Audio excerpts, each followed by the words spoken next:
Hello and welcome to another episode of Tree Lady Talks, the 9th in this first season.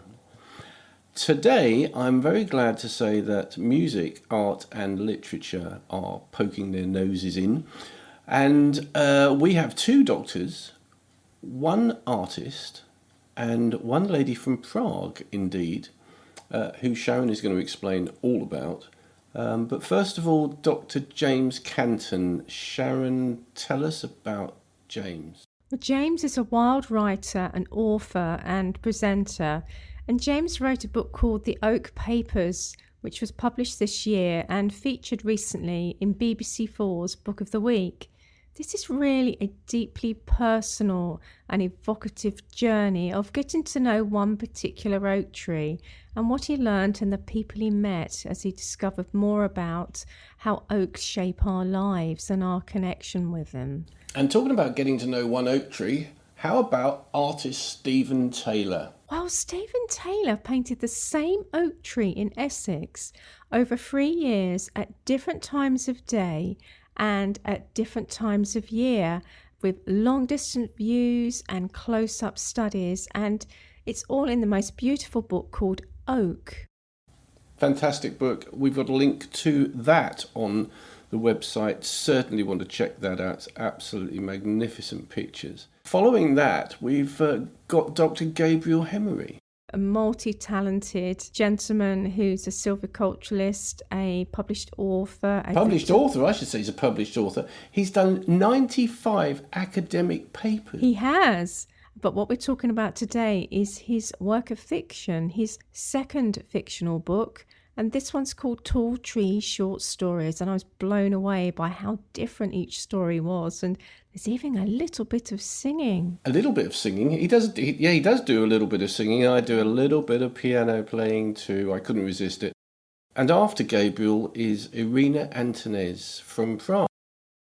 Irina has produced the most beautiful website as an educational resource for people to make that connection between how our body functions and how a tree functions.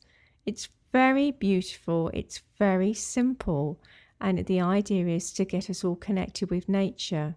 But I'm just so pleased to do this podcast because we so often have talked about the detail and technical matters, but this really highlights the importance of how art, literature and music can drive home the environmental message to a wider audience. It's been great.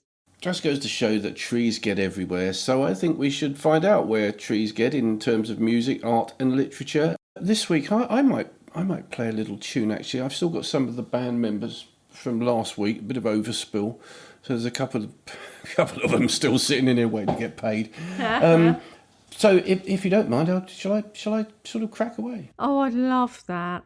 Okay, let's go then.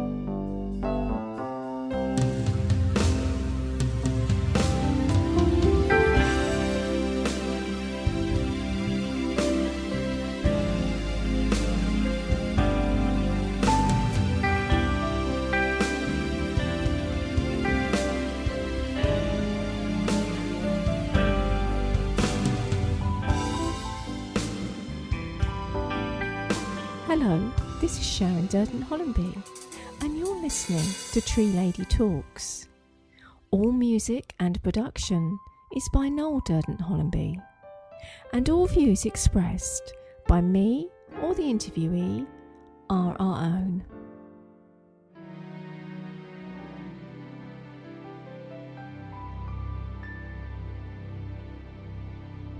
Thank you so much for joining us, Dr. James Canton. We really appreciate it. Very welcome, Sharon. Nice to be here. Thank you. Well, tell us a bit about your background to start with. I kind of come to trees, if you like, through a route that starts. I mean, I started studying geology at university, so I'm a bit of a kind of I've worked my way around many subjects. I ended up doing a degree in psychology. I've got a PhD in literature, basically focusing on specializing in travel writing, particularly British travel writing in Arabia, which came out of an interest of mine. I traveled a lot in the Near East, lived in Egypt, that kind of thing. And through that, essentially started working at the University of Essex, teaching a master's course in wild writing that had just been inaugurated in 2009 by my old PhD tutor, Peter Hume, bit of a legend within travel writing, certainly.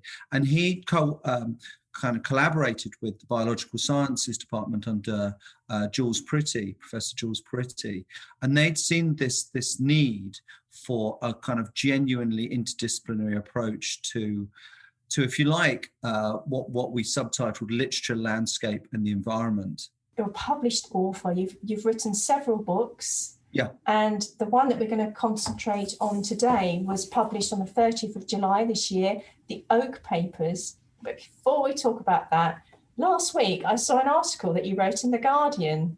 Yeah, that's right. Yeah. I was very, very, very pleased to see that. I thought they produced it beautifully. I was asked if I'd like to write a piece for the travel section by their excellent editor Jane Dunton. It was on ancient woodlands. I had this lovely moment where I could choose my top 5 ancient woodlands in Britain to kind of highlight to the Guardian readership, which was really, it took a while. Like I genuinely kind of took a while over it and tried to get a little bit of a scope across our archipelago as much as anything. Yeah. How wonderful. And for those listening abroad, The Guardian is one of the main newspapers here in the UK. And also the Oak Papers itself has been serialised on BBC Radio 4's Book of the Week as well. So people can probably catch up with that within the UK on iPlayer as well. But that's great. So I'm going to talk about the book, really. I found it really, really beautiful and calming. So the way that the book made me feel, interestingly, is how you felt when you were near the oak. Could you perhaps tell the listeners about your journey and your experience of this individual tree and what this tree is like physically as well? So the book began back in 2012, so quite a long time ago. And I was working down the road from the honeywood oak, which is the kind of hero of the book, if you like, the sort of central character, this 800-year-old oak tree. And I was working down the road from the honeywood oak in a secondary school teaching English.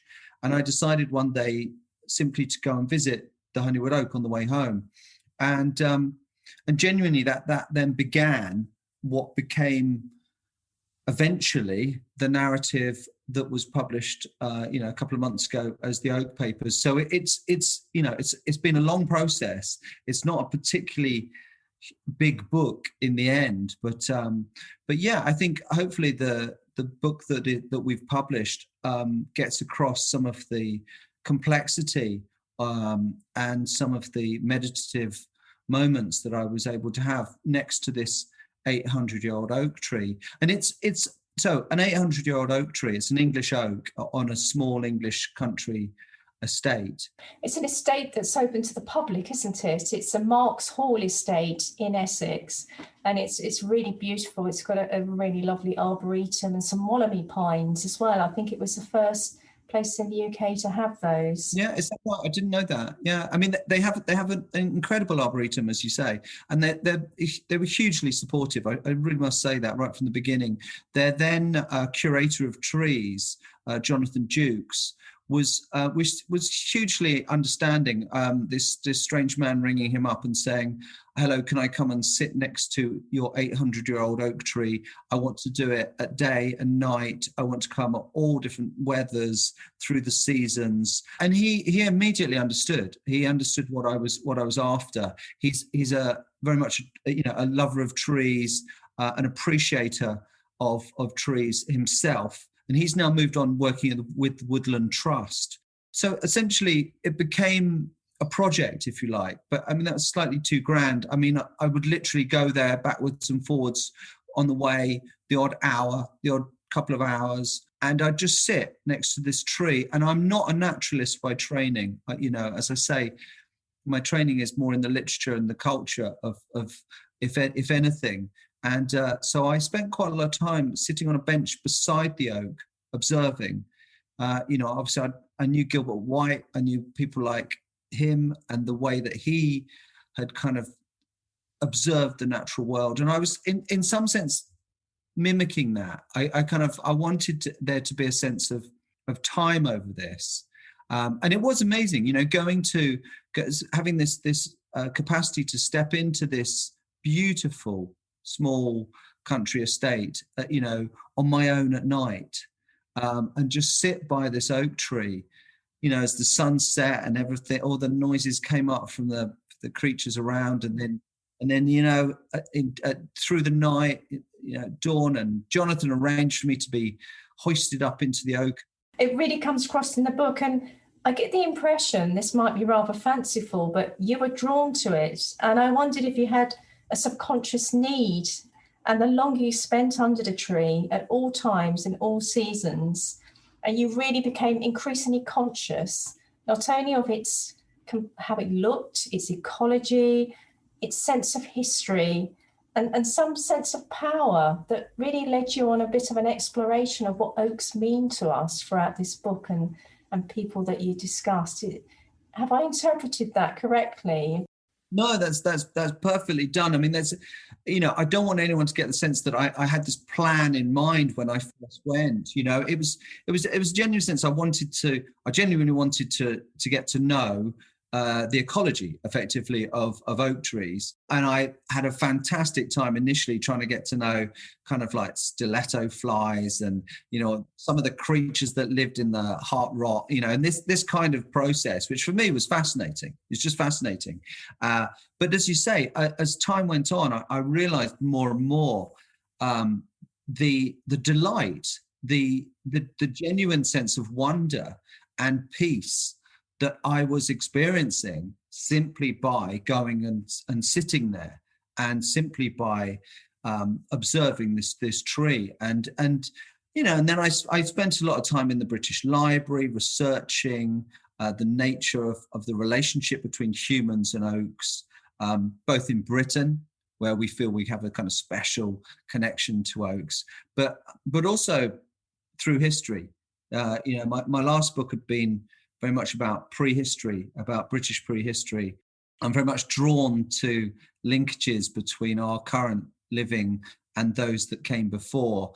And one of the truths that I discovered in my kind of delving into oak lore was this idea that the earliest farmers across the globe, wherever oaks had grown and grow, the earliest farmers were enabled to survive during kind of poor harvests, as they were trying to get crops growing, by the crops of acorns. And that, we've got evidence of kind of archaeological finds where great pits of prepared acorns have been found, where they've been kind of split and hulled and kind of washed of their tannins to a certain extent by Neolithic peoples. And so I kind of started to recognize that there was this depth to the connection between humans and oak trees. And that the more I kind of started spending time researching this, it became clear. You think of some of the great writers of antiquity, they were also referencing this kind of reverence, this connection to oak trees.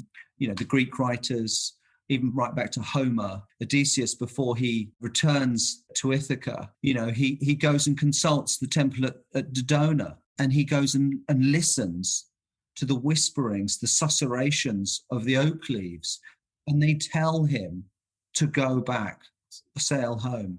In fact, in part of the book, near the end, I really like the bit where You're actually not going to the honeywood oak at that time. You've moved on to what you call field oak, which is nearer to where you live. And one early morning, you see a mystical creature, and you wonder if you've seen it for real or not, but you notice that a dog was barking nearby. And whether or not you saw something or not, it got me thinking about our strong tradition of folklore and fairy tales and how they are a basis for a lot of childhood stories. And some of those were originally quite dark, but do you think those folklore are still relevant in today's modern world?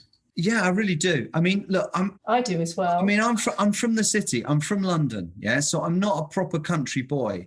I've lived out in rural Essex for the last 20 odd years. You know, where I live, this little village, it has no shop, it has no pub, it has a church, and it has a curry house on the very edge of the village.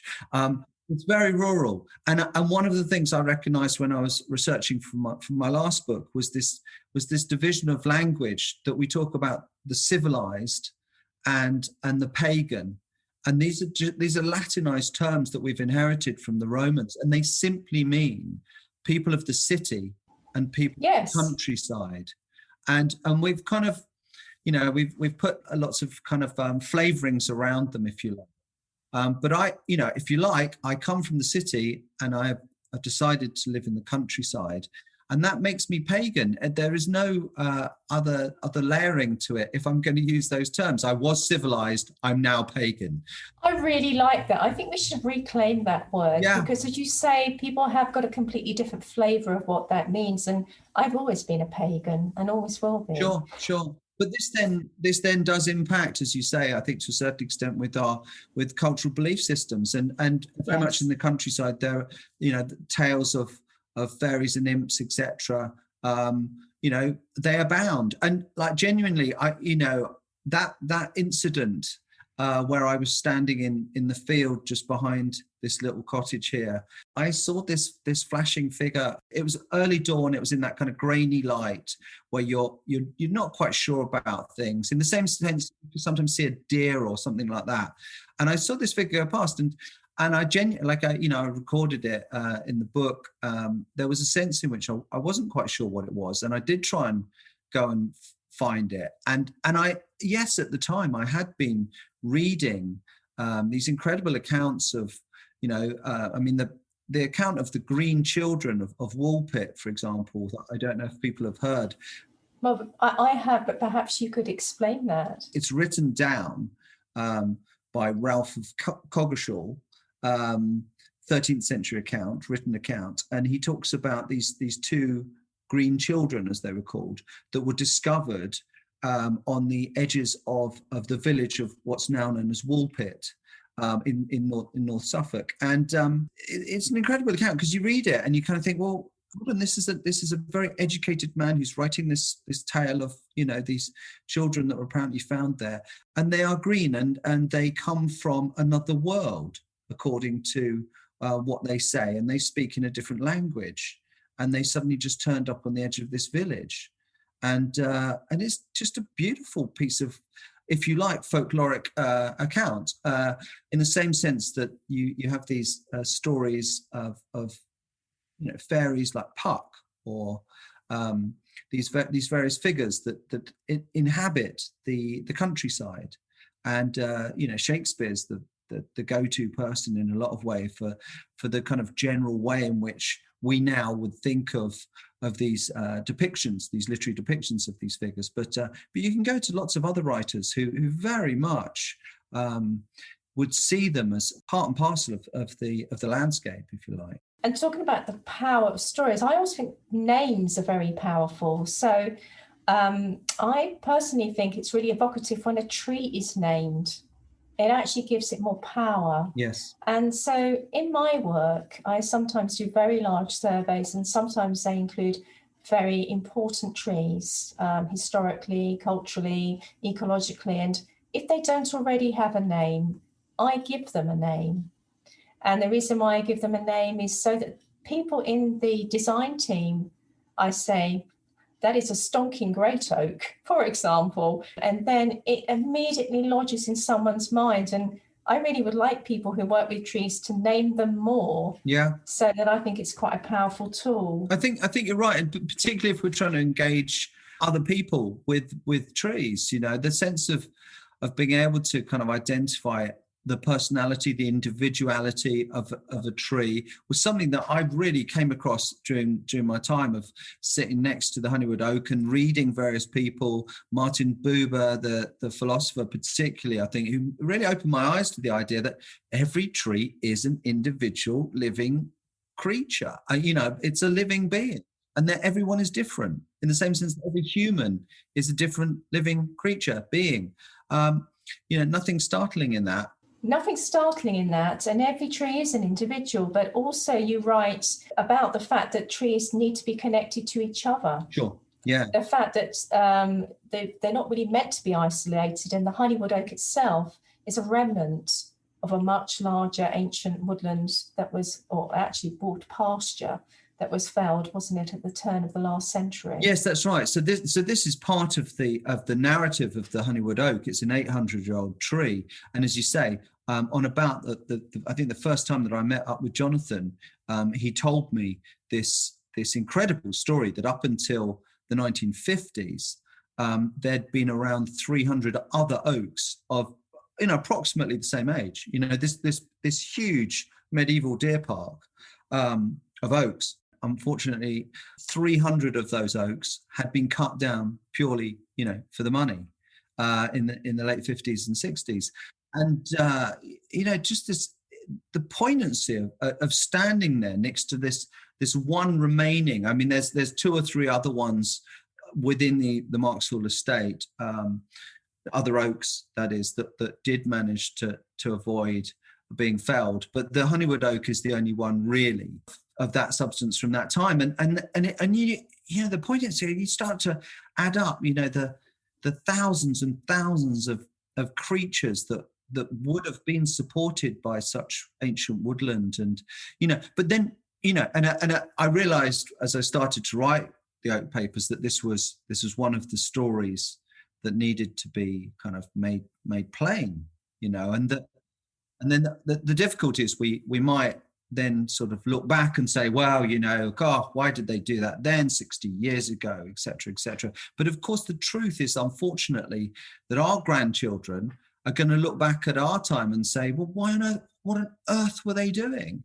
Whether it's climate change, whether it's HS2, whether it's, we're still doing it. We're still doing it. We still haven't learned that you can't be just chopping down ancient trees because they take hundreds of years to regrow.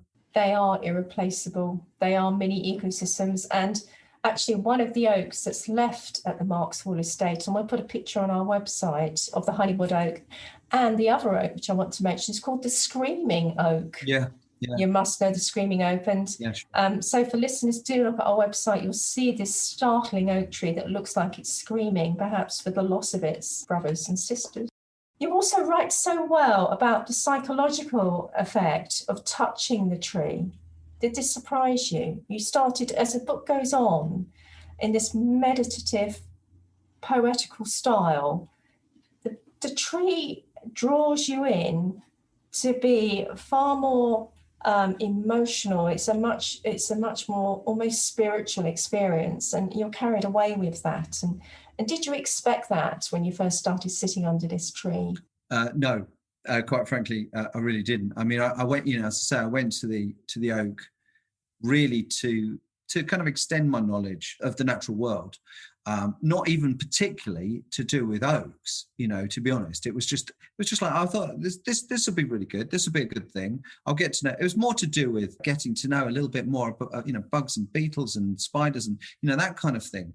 Because I was teaching this course in wild writing, which, okay, I was the specialist in the literature side, but I was kind of interested in the natural world. Genuinely, I was recognizing that the impact that being in this beautiful green space by this tree was having on me in a very positive way. And then over the years, it was a number of years that I was kind of going and being by the Honeywood Oak, and then as my jobs changed and I went through a kind of breakup of a relationship, and I was having a tough time in some ways, and I realized that there are oaks all around us. There are lovely trees that we can go to, and so I would just start walking to a couple of what I call Two Oak Hill. One of the oaks has got a perfect kind of branch ladder for just going and climbing into, and I'd just go and climb into this oak and just sit. Not particularly high, I'm not great on my tree climbing, but I'd recommend. I mean, it's a funny thing to do as an adult, as a grown-up adult, Yeah. husband, father, whatever. But it's a good thing to do. It makes No, it is. you become It a is. child again. Well, I totally agree that we all need to play more, especially now. Yeah. Playing is very, very freeing and really, really essential in these dark times. I mean, I really got the sense, the first part of the book is seeing the oak, and the next part of the book is knowing the oak. And I felt in some way you'd been healed when you said, I stopped going to the Honeywood Oak for a while and explored the oaks nearby. And I thought that was really lovely, actually.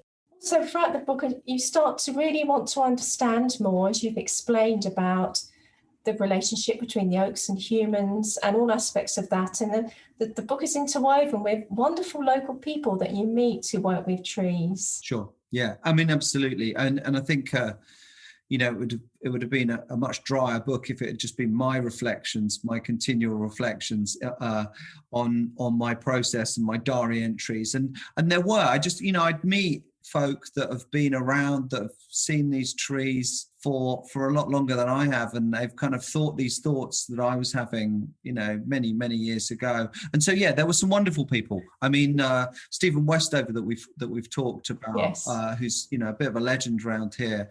He's total legend. Chris and Jude Gibson as well. Chris is a very well-known naturalist around these parts, Essex naturalist. He was brilliant at kind of just guiding me in some of the aspects of the oak. I just wanted to check up on him about, I wasn't an expert. He is an expert.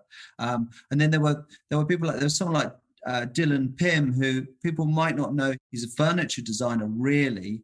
He steam bends oak in order to create just the most amazing bits of wood. But he's also absolutely passionate and a very kind of spiritual figure in terms of trees. And he was brilliant, again, at just telling his tales of oak trees as well. I mean, Stephen Taylor, who Yes, well, Stephen Taylor's on this podcast as well, and I've spoken to him earlier today, and it's so fascinating to hear about, repeatedly painting the same tree. And for me, there's a parallel between your work and his, in that you both spent a long time with the same tree, and actually you both had different experiences. Stephen, a couple of people independently said, "Oh, do you know Stephen Taylor?" One of his old students, Matt Mackman, who's a good friend of mine, had kind of guided me that way, and I'd already kind of got a copy of the book that he wrote, Oak, about his experience of painting this same tree, as you say, over sort of 3 years or so. And Chris Gibson is an old friend of Stephen as well. So as you get amongst as you very well know, the tree communities, people do connect up. Definitely. And it's so important at the moment. I wondered if you could please read an extract from your book. Yeah, sure. I'd love to. I've got this little piece. It's not too long, and it's from fairly early on in a little section called Beginnings, right at the beginning of the book. And just for those people that might not have read the book, it's a kind of guide in, I think. Wherever oak trees grow around the globe, people have developed a connection to them. Throughout human history, particular oaks have been favoured for their setting, for their age and size. Ancient oaks have always been special. People collect beneath their boughs. They may gather there as a place of significance within the landscape, or merely as somewhere to shelter. Whereas we humans are creatures of movement, oaks are static beings. They do not shift. They are born and they die on the same patch of earth. It is that sure-footedness that is so appealing.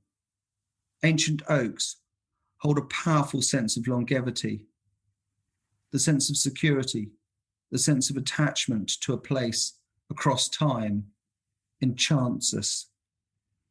We are drawn to old oaks. You can stand beneath a grand oak and know that your more distant ancestors did so too. Oaks hold on to the memories of earlier generations. By touching the skin of the oak, it is possible to feel some tentative trace of those that have gone before. Human beings and oaks have lived beside one another as neighbours since the earliest times, and we continue to do so. We no longer need the bodies of oak trees to build our homes or to fuel our fires, and we no longer need acorns to sustain us through hard years and meagre harvests. Yet on some level, we still lean on oak trees. In ways we do not fully understand, we need them. Thank you. It's so beautiful. I mean, I recommend anybody who's having a terrible time locked down with COVID right now, perhaps people who are, shall we say, civilized, living in an urban environment, in a flat, who really feel that they need to stretch and breathe, to read the Oak Papers, because it really, I found it a very spiritual book and a very calming one. And I think we're in also an unprecedented time, not only with the global pandemic, but also with climate change, which is accelerating. And I think getting messages across to people to appreciate the natural world. And I wonder if you had a real sense of responsibility or duty or privilege even of writing, and how that might shape how people feel. Yeah, well, thanks, Sharon. Yeah, I think you're absolutely right. I think it's very difficult, if you like, to write about the natural world without referencing climate change. I don't think it's entirely possible. In writing this book, the way that I wanted to frame that aspect, climate change, the destruction of the natural world by humans, I didn't want it to just be like shoved in people's faces. I needed it to be more subtly referenced. I needed this to be, if you like, an uplifting story, a reminding narrative of humans and oak trees, because that's what it had been for me. Over the years, I'd learned that we have this. I didn't make this up. This is through research. I mean, it's like, it wasn't a story, if you like. But yeah, so to that extent, and I think it's very interesting the ways in which people are trying to engage humanity, people with climate change. Sometimes we need to be shocked. Other times we need to be reminded of our connection with the natural world. We are of nature. We are of the natural world.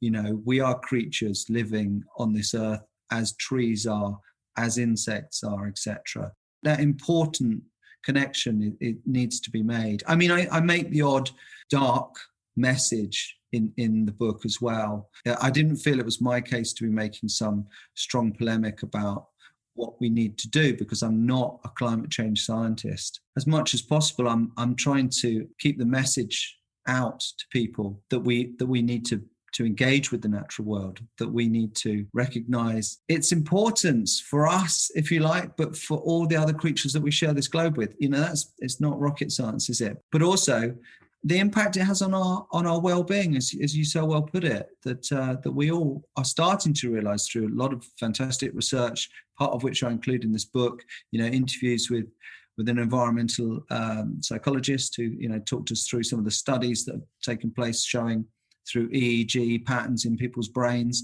that when we are in green places, when we are in green spaces, when we are next to oak trees, we are happier, we are calmer, we are more peaceful.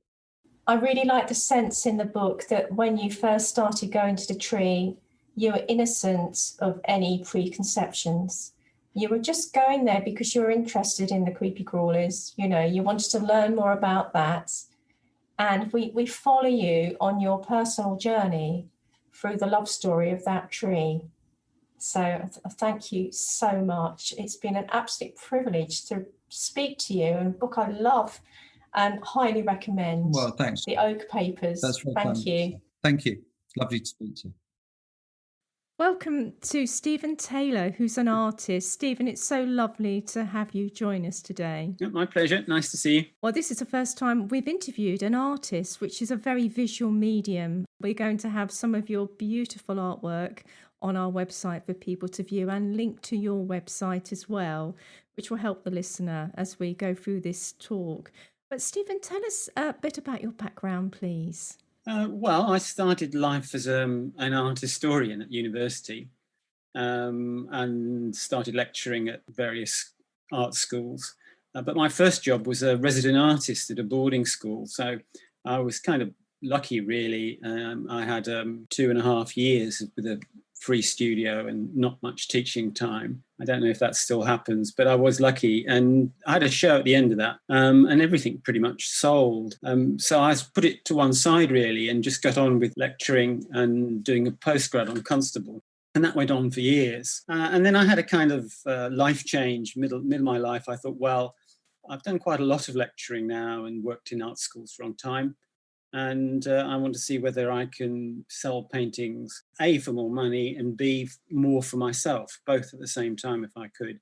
And of course, to do it seriously, it takes a lot of time. So I sort of pulled in my horns and started to paint almost full time. I just kept 1 or 2 little teaching jobs. And the first sort of big show I did, I've had a lot of shows all through my life, but the first big show I did was at King's College in Cambridge, and that was just of one field. So that was I regard that as my first professional show. I suppose I was a jobbing painter for many years. That was my idea, that I could just paint different things for different people and rather enjoy it, just sort of get on and meet different people. But in the long run, I felt I wasn't that happy with it. I mean, I enjoyed the life. What I wanted to do was really buckle down and produce something about one particular place. So I settled on this field in Essex. Yes, I don't know if I know the actual tree, but this is an area where I grew up. Yeah. And I first heard about your book, which is just called Oak, about a single tree in the village in northwest Essex where my parents now live. What inspired you to work in this particular field in northwest Essex? Several things, really. I think the first thing was I knew the owners. And so I got a long, leisured look at it, day after day after day. But I walked around the whole farm. It was 800 acres. And I think that it was an opportunity, really, to paint in a relaxed way exactly what I want, because I could go anywhere. And I got on okay with the farm manager, who was a lovely guy called Bill. And he was kind of interested in what I did. I rather liked that connection, that the people who were working on the farm were interested in me painting it. Wherever I go, I quite like that. If there's someone local, especially with local knowledge, and they take an interest in it, that really does help me, because they'll point things out and you can sort of build up your knowledge background with local knowledge. So that was very nice. But the particular field, well, it slopes down to a tiny little stream. And it's just, you know how shallow the hills are in Essex, but it's on a little brow. So you're looking across the whole field, and the sun came up in the east and it sets in the west on either side of you. So it was really like a kind of theatre almost. You could see everything. So I rather it made me feel that I could see all I needed. There wasn't really anything concealed. And I rather liked, at the time, that idea, that you could make a painting out of a continuous landscape, all of which that you could see. And I've been told subsequently that there's an ancient sort of thing going on, maybe that, you put your cave when you're a caveman halfway up the hill so you can see everything. So it's a kind of a refuge, and so you can see anybody coming, all that sort of thing. It felt like this particular field, my little spot in the end, it felt like an outdoor studio because I went there so often. The subject of many of your paintings is one particular oak tree. So could you describe the oak tree to us, first of all? I think it's important to understand that I painted it as part of the field for 3 or 4 years without thinking of it being a subject at all. So I was interested in the whole field and there happened to be this oak tree. There were about 8 oak trees around this one field. And then when I finished a little show about the field, I then came back to paint, I thought, just a single object, but I wasn't quite sure what.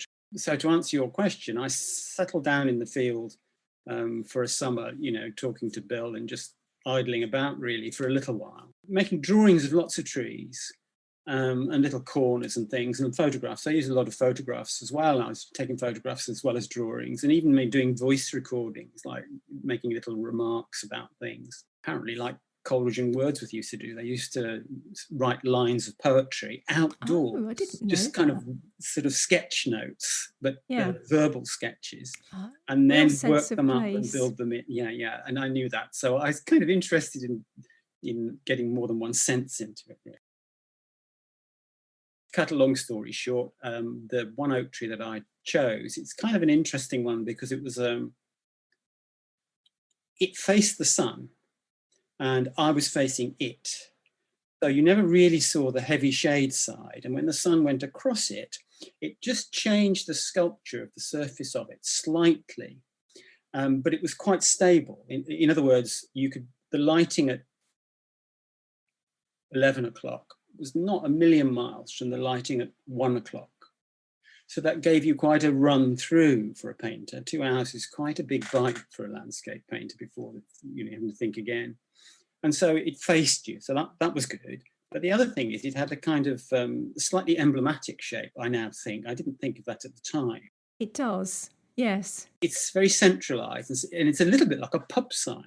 Yes, it is a classic oak tree shape. Yeah. And I think I quite liked that just because it may have that shape. The minute you get close to it, it's like any natural object. It just kind of collapses. It's so complex. So I think what I liked about it was because it had a simple shape, it enabled you to sort of get at these sort of crazy anarchic twigs and leaves and bits and pieces that you get that you can't see at all, really. You can't foresee the shape of broken twigs. Try and imagine. You can't.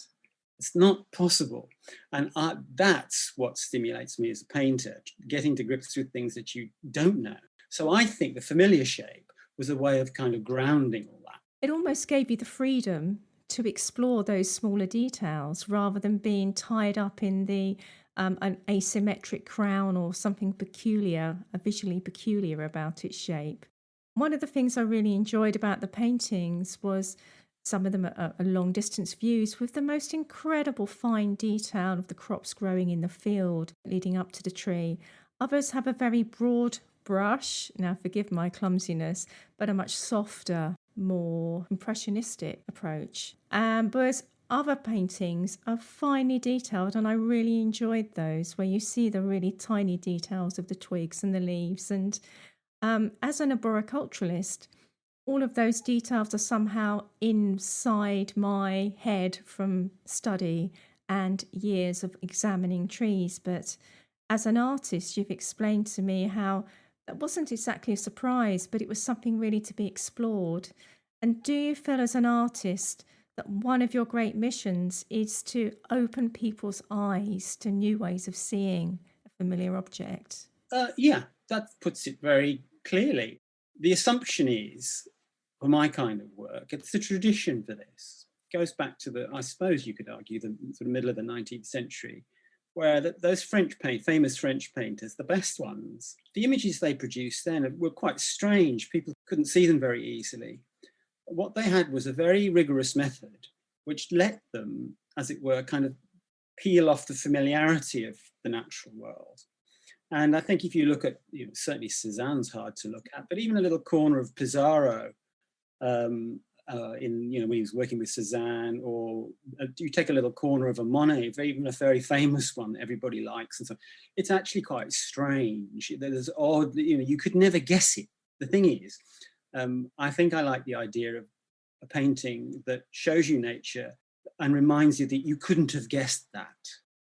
Certainly, I've been to many art galleries in the past, and when you get really, really close to, say, a Cézanne, who's one of my favourite painters, and you've got a painting in your book which is of the Cézanne style. It's a sort of close-up, and it's just a series of brushstrokes to the untrained eye, and then you step away, and it does give you a really fresh way of seeing it, and it gives it a real majesty and power and beauty. And I love the fact that your work is really crosses the spectrum from the fine detail, almost photorealism, through to the impressionism. One of the things also that's absolutely beautiful about your work is that you visited the oak at different times of the day and at different times of the year. So not only do you have the seasonal changes, but you have the change in light as well. And tell us about your extreme painting experiences of that oak tree. Okay, here's a couple. It's very nice painting an oak tree on a sunny day when it's warm, and it's actually quite nice in the snow as well if it's not too windy, because as long as you've got the right clothes on and you've got your whiskey and a little bit of hot flask and so on. But there's two that stand out. One was I went when there was a snowstorm on in the middle of the storm, because I've always liked the idea of the air being a material thing. I mean, birds fly in it; they treat it like the sea. So when you get a certain kind of storm, you can sort of see the atmosphere. Well, you can in most storms, but anyway, this was a very heavy snowstorm, and I thought, well, I'll try and paint this. But I couldn't even walk across the field. The wind picked up, and I was beaten back. So I thought that was quite extreme. It is extreme, because when you get that easterly wind in East Anglia, it's harsh and very powerful. And it was an east wind, you're absolutely right. It was coming from the tree, which I'm looking east, that's correct. And anyway, I was beaten back and went home. But I went back the next day, and it was the low grey sky and absolutely silent. You know how silent it is after, and there wasn't that much heavy snow in the 3 years that I painted the tree, but this was the heaviest snowfall. And I got a nice painting out of that the next day. But there's an art extreme one, trying to paint it without any lights at all. Okay, it's quite difficult to explain if people don't paint, but if you're sitting outside at night and you've got your little board with you, in low moonlight or starlight, bright moonlight's slightly different, but low moonlight or starlight or light cloud cover, there's not enough light coming off the board to see anything. I mean, you can see white, but that's not enough, okay? You can't see the greys that you can see when you look at the subject, because the board is simply not as bright as the sky. So you can't contract all those colours and tones you can see on the night sky when your eyes adapted onto the board. The laws of physics won't let you do it. So I got a tiny, tiny little LED light and covered it with lots and lots of sellotape to make it even fainter, and tied that on here. And I just got that on the board and sort of took enough layers of tape off to get it so it was almost as though how I could see. And I painted on that. how extraordinary. And in the area where you were painting that village, there isn't a lot of light pollution there. And I know that. There is some from Colchester, just about, but in my misspent youth, when I should have been going to nightclubs and living at large, I actually spent my sixth form time walking with a group of friends regularly at night through West Burgold, and that was really cool. And so we used to walk. I don't know what our parents thought we might be doing, but we were literally just walking in the moonlight or without the moonlight, and having that very rural nighttime experience. I'm talking about sort of 16 to 18. And there is something very special, and it completely changes your perception of the landscape and how things look and feel. And I didn't have any fear of that, and obviously you didn't either, but there is a really special quietness. Yes, I completely agree. And you're in good company, because Coleridge and Wordsworth did that too. And made notes, I'm sure. There was a whole group of people at that time, including scientists like Humphrey Davy, who went on night walks, just when astronomy was growing, sort of Herschel's next generation onwards. And there were a lot of people interested in the night sky, and Joseph Wright of Derby was interested in night scenes as well, and I was too. But I had a frightening experience painting at night. Oh, right. What happened? This was in the winter and heavy cloud cover, so it was very dark. But this time I had a proper little light ready. So I wasn't doing my extreme painting in almost dark thing. And I was painting away, but the light must have been very focused and perhaps concealed, because I heard hooves coming in the dark. Oh. And that's the only time in my life where I felt the hair on my neck stand up. And it really does. I don't know if it's ever happened to you. It hasn't happened before or since. Oh, yes, it's happened to me for different reasons. Yeah. And the light was low, and I just left it there to see what would happen. And then I saw something come above the horizon, and it was a stag.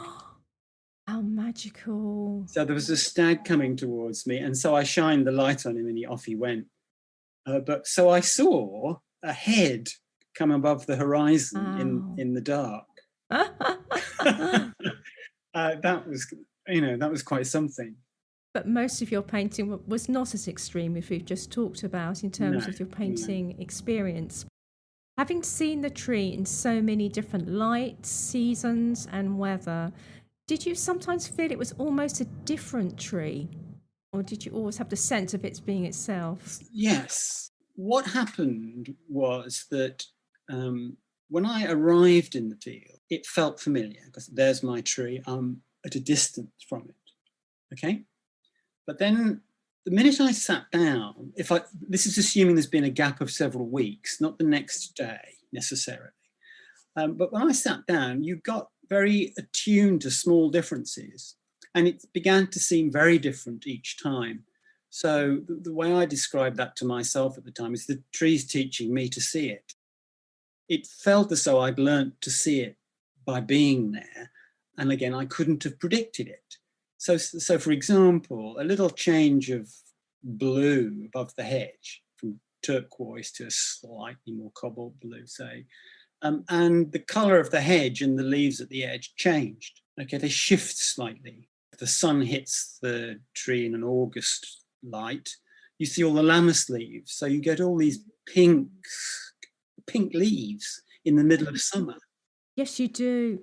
It's absolutely beautiful. There's a fantastic painting in here. Actually, I've just found it, which we'll have on our website. Yes, that's right. Exactly. There are lammas leaves on there, and they're very strange colours. And I'd heard the phrase lammas leaf, but never really looked at them. And of course, they're kind of salmon pink. They are a salmon pink, and they emerge. I mean, there is Lammas Day, isn't there? Which I think is the 15th of July traditionally. Yes, and so the oak pushes out some new leaves as a sort of reserve in case the others have been overly munched as they emerge in the that's spring. right. That's it's like seconds. It's like another meal for it. Isn't it? It is. That's right. But I didn't expect that. And one day I arrived, and there's this kind of pink haze inside the thing, and then that makes you notice other reds and pinks perhaps in the ground and so on. And so each time you arrive, there's a kind of different. It's like a different chord is being struck. It's rather beautiful, really. And you could go on forever. I mean, it was odd finishing because I did feel, well, I could stay here for the rest of my life, actually. Would it be wasted? Well, at one level it would. I think probably 3 years is enough. I remember thinking at the end, I used to travel quite a lot, mostly Europe. But after being in this field, I lost the idea that I had to travel to see new things. Because you were seeing things truly and deeply right in front of you. Perhaps the oak did teach you, in a way, when we spend time with a living thing. Did you find that you learnt new painting techniques or new ways of expressing what you were seeing? The way I work is I try to adapt the technique to the subject a little bit. I mean, it's all wet on dry oil, most of it, unless I'm painting little studies on the spot when they can be wet on wet, more or less. But I'm basically a wet on dry painter, so the one layer is dry underneath, so I'm going away, drying the thing, coming back. So it kind of accumulates, really. So although there's a shared method, each subject has a slightly different set of priorities. So, for example, if you're doing a skyscape, there are big sheets of very small changes going on. And so you'll use your oil technique to maximize the impact of small changes. Whereas if you're looking at a kind of black and white silhouette, the drawing becomes very important, and you're not worried so much about little delicate changes of tone. I mean, you are, but not in the same way. And so the way the paint goes on becomes slightly different. It's more linear. You're not losing such soft brushes. You may be able to paint the thing quicker because it's just bang, bang, bang, just 2 or 3 layers. So what I would say to that is that the subject kind of pushes the technique in a direction each time. So it does help you find slightly new potentials.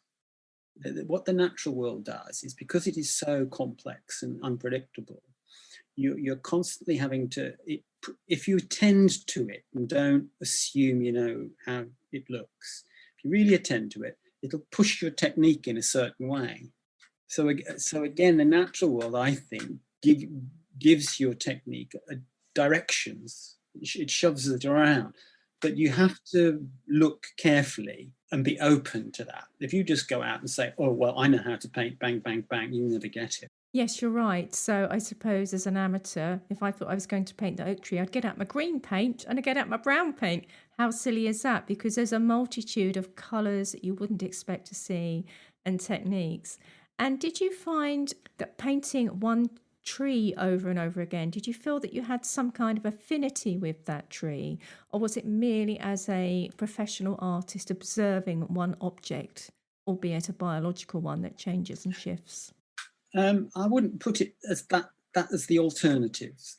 I felt some affinity with the thing in the sense that I probably knew it better than anybody else, even its owner, or the people that did a bit of rough shooting in the area, or anything, or Reg, who was the farmhand. But then Reg knew I knew the tree better than he did, so it's not really an issue. It's just that so you feel familiar with it, but an affinity, no, because the more you looked at it, the stranger it was. Interesting. You can't feel affinity for an oak tree. It belongs to a different kingdom. Well, we're going to be interviewing James Canton about the Oak Papers. I know you know James, the author, and you've met, and I'll be interested to hear his point of view on that. I know that you're working on waterfalls at the moment in Wales, aren't you? Yes, the same applies to a waterfall. It's the damn strange thing. You think you know what a waterfall looks like, forget it. Forget it. It's just chaos. We're living in an unprecedented time at the moment, even aside from COVID, in terms of climate change, and people's consciousness of the natural world is probably the highest it's been for a really long time. Do you feel that with your talent and skill as an artist, you can convey a strong environmental message that might help people see the world in a new way, or appreciate a lollipop tree at the end of the garden, which is in fact this highly visually complex tree? My answer to that would be along the lines of, if you stay indoors and watch the telly and go shopping and love your car and live a normal life and your family, that's fine, and there are all sorts of riches. But the urban environment, the way I see it, is the urban environment that's already been seen. That's been designed. Lots and lots of different people have seen that glass or this lamp or that hairbrush or whatever. So the man-made world, in a way, it's been imagined for you, so you're not challenged by it. But the minute you go outside, your senses are challenged. Okay, you can't look at your mobile phone walking through a forest. It isn't possible. In other words, you have to use your senses, and I think that what the natural world can do is it wakes up your senses, and that's the invigorating and kind of redemptive thing, as much as anything else. And it gives you a sense of freedom that's separate from what you want to buy next and how much better your possessions are than the other guys and all the rest of it. It's out of that area of that's worth this is worth that, that's worth this, because you're in an area where everything is hard to see. You've just got to be alert and move through it. Okay, and that alertness, in a way, I think is one of the things that makes us feel better. We're just kind of It's like exercise, but for everything. It's just good for you to be that alert. It's good for you. All of those senses, the sound of the leaves under the twigs underneath your feet, breathing the air and all the beneficial vapors from forests. I mean, it's a well-known practice, forest bathing. And interestingly, in a previous podcast, which is on mental health and nature, speaking to a renowned expert about the visual patterns that we see and how the visual patterns of nature are inherently relaxing and pleasing to us, whereas the regimented patterns in an urban environment create some discord, is not the word that she used, but they are not as restful. So there is something inherently relaxing about being in nature, and I think that's been shown by numerous academic studies. I'm just interested about the role of art. So in my mind, somebody picking up your book who may be the person you described who lived a normal life, an urban life, picking up this beautiful book, Oak, and seeing your paintings, I think you should really be proud of yourself, because I think people will look at the book and it might help them see in a different way, not just with their eyes, and appreciate the complexity of nature. And I think that is one of the gifts that artists give to us. Well, we get our ideas from other artists as well. That's nice of you to say that. And I would hope it has that effect. I mean, during lockdown, I've had several emails from people. Well, oak tree is supposed to be a symbol of England, and I take it as that as well. But actually, it's traveled all over the world. That was one of the things that surprised me. And about a month ago, I had a lovely email from a guy in upstate New York who's, locked at home under lockdown. He teaches art, but he got hold of the book and he just said what you said, really, that looking at the paintings helped him through lockdown, which I thought was rather surprising. And then I thought, well, he is an artist, and the pictures have given him a slightly different way to think about it. And that's what I get from other artists. So I'd agree with you. But I think the source is the natural world. It's not me. It's not the painters. If you have a good method that's relatively objective, capable of showing what's there, then what's there will help you out. To my way of thinking, it's to do with almost depersonalizing it and letting what's there become noticeable. So you're almost not overthinking it. You're just being and doing. And for those of us who like to dabble now and again, what tips can you give the budding landscape artists or nature artists? Maybe we're not going to be too worried about the end result. Go outdoors and paint simple things to start with. Go for big things and big areas of colour, and then put all the little things inside it. Don't start peering at one little thing and trying to make a perfect copy. Look at big things and try and get the effect, and then you can put the little things inside. That's the biggest tip I give to anybody starting painting. Big things first. Landscape painting in the past, it's been a fantastically popular and energetic pursuit. I mean, in the 19th and early 20th centuries, there must have been tens of thousands of landscape painters and hundreds of thousands of serious amateurs. And they overlap. It's not a sort of they're professional, they're amateur. It's an enormous continuum. And I would say that a lot of people that don't go to art school are still very, very interested in landscape. And the art schools have missed a trick, because in my generation, observational painting was taught less and less and less. And in fact, now a lot of good amateur painters, so-called, are very good landscape painters, never been to art school at all. And if observational skills were taught a little bit more in art schools now, I think that would fit very well with the sort of growing interest in the natural world amongst younger people, because you can do interesting things with photography and film, but there's nothing like sitting in front of the thing with paint to force you to attend and make something that's both personal and, of what you see. So I would say that if I were asked where landscape painting should go, it should go back into the art schools for a start. Right. I had no idea that it wasn't. It's not that it's been abandoned, it's that there's been 20 or 30, maybe 40 years of interest in conceptual arts, much of it's very, very useful art. But you can only teach so much in 3 years. And to teach good landscape technique, it takes several years just to get off the ground, to get good control. So I think that it would be nice if there were more observational painting, I like to call it, going on. Mm-hmm. There's plenty going on in night schools, but less in art schools. It might change. It possibly is already.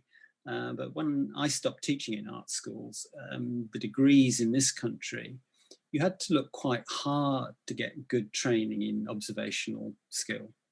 And finally, what do you hope for the future for landscape painting and nature observation? Well, the more people that look and paint and take observation seriously, the better it'll be for the natural world, because more people will become aware of it on the whole. But there's nothing compared to legislation to protect the countryside. That's the important thing. It depends on what you do with the land, how much nature you've got. So in the end, painting is quite a weak thing in that sense. Politically, it's not very a powerful weapon. Thank you so much, Stephen, for your time. It's been so enjoyable. My pleasure. Nice to meet you. Nice to meet you too.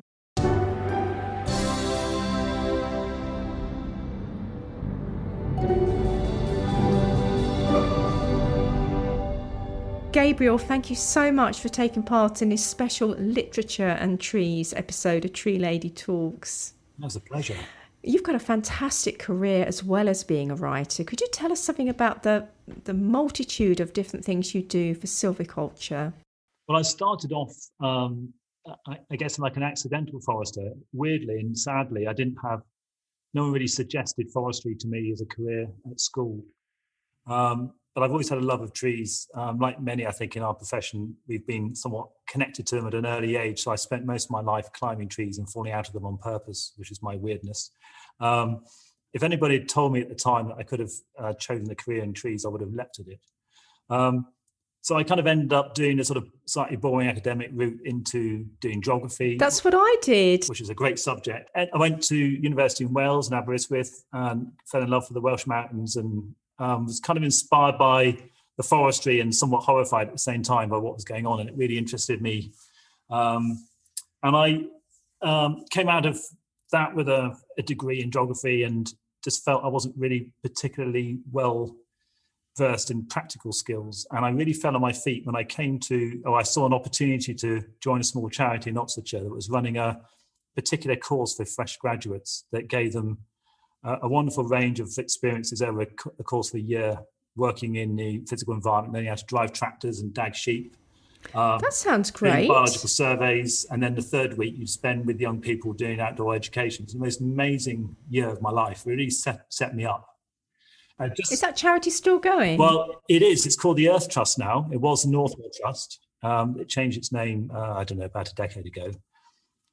So I did that year with them, and this is relevant because it did shape my career, really, because the patrons of that charity, St Martin Lady Wood, gave me my first job, really. So I finished that year, and in a conversation with Sir Marty, just said to me one day, we've bought this field and we've got this idea of planting some trees on it. I'll give you a month's work, do some thinking for us.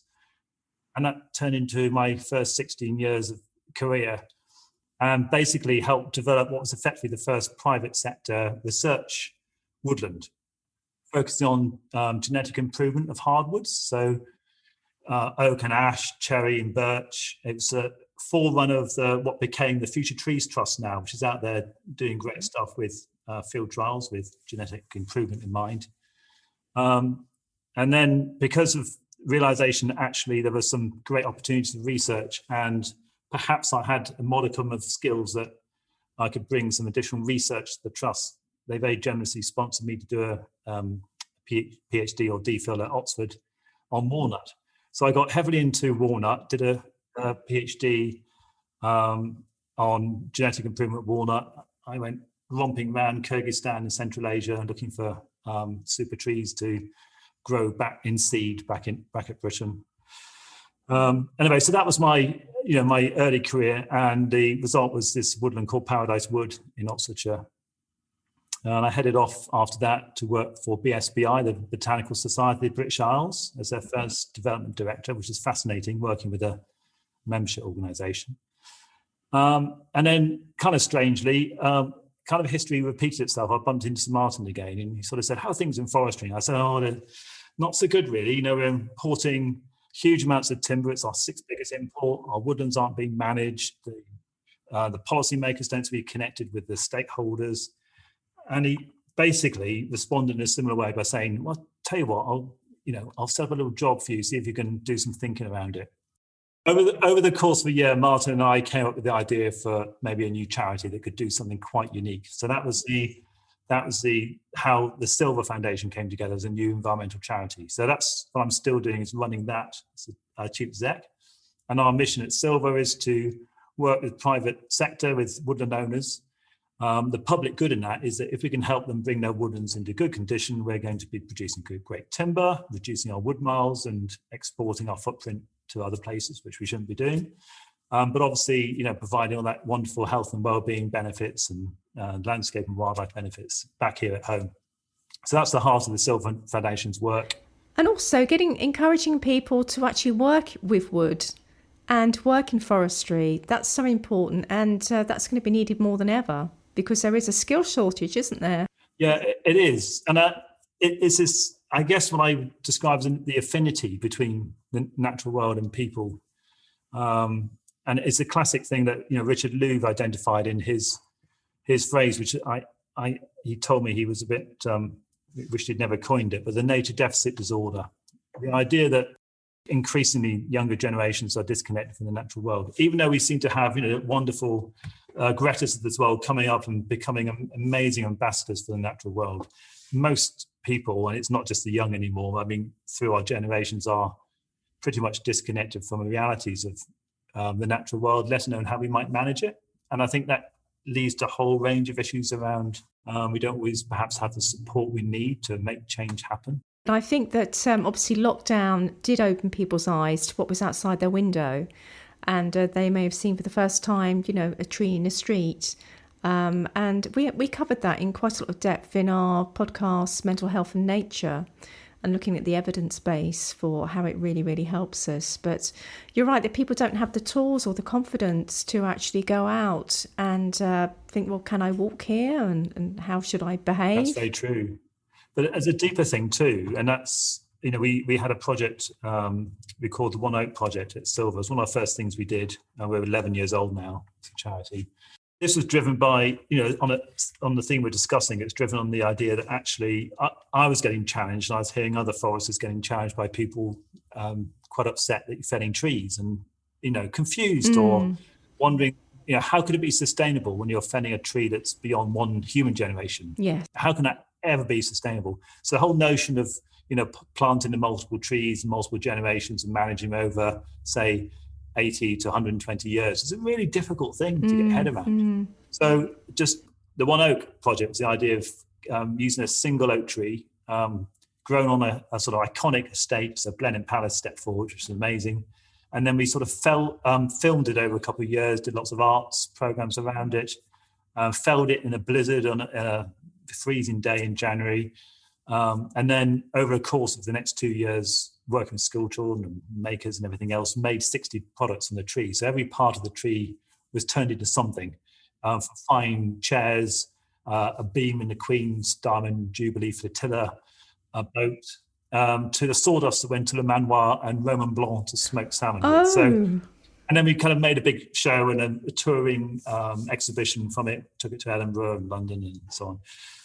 So yeah, that was fun. But there's that whole idea of, if you could just use one tree and all it gives us, not only product, but the story, the nature it's supported while it's alive, the fact you go back to the site and in place of the tree you felled, you plant another 80 or something, it becomes then real, and people say, oh, so that's how it works. I think people can relate to the idea of One Oak, and actually there are two other contributors to this podcast. We have Stephen Taylor, who painted One Oak over 3 years, over and over again in different times of day, in different conditions. And James Canton, in his book, The Oak Papers, is mostly focused on the Honeywood oak in the Marks Hall estate in Essex, and he has a real spiritual connection with that tree.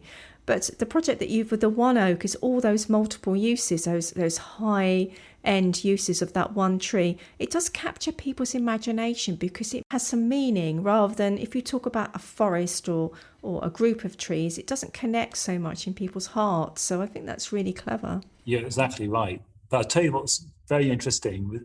I'd stand there at a little desk we had, actually made out of the oak from the tree, with a film showing the tree being felled. And this is a slight aside, but the children, we had 200 children and about another 200 adults all watching it.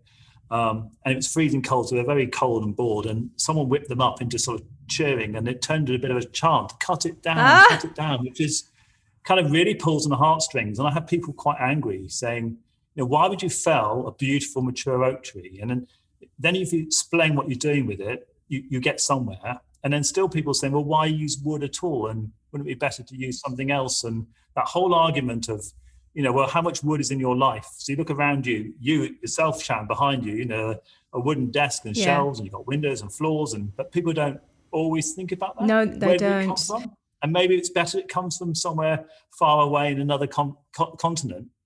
I don't want to see it being felled in my backyard. It's a really interesting psychology to it. Well, we've not been brought up that way. Children haven't been educated in that way so much, and I think that is changing. And the idea of using our own resources wisely and replanting with many, many more trees, and the habitats that create and the employment that creates.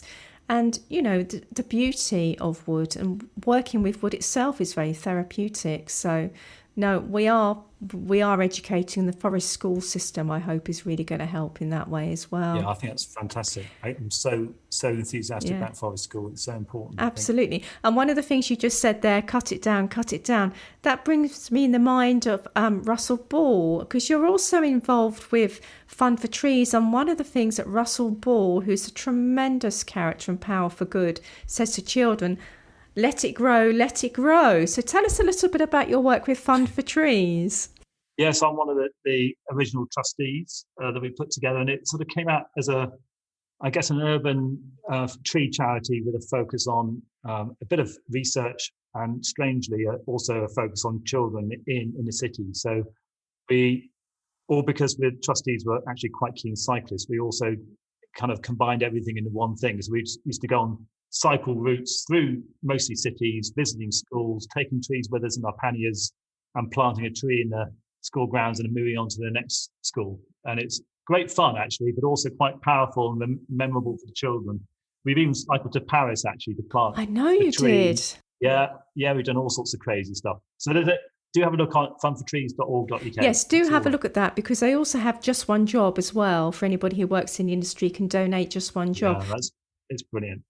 As well as being a trustee for Fund for Trees and keeping everybody in check, you're also, and the reason why we're speaking to you today is because you're an author and you have 3 books which are published. Yes. And we really want to talk about Tall Trees short stories, which I read. I mean, I'm a prolific reader, and I read this recently, and I was enthralled because it has 30 short stories. And what really, really fascinated me was the diversity of the stories. So one of them is almost like a children's fairy tale.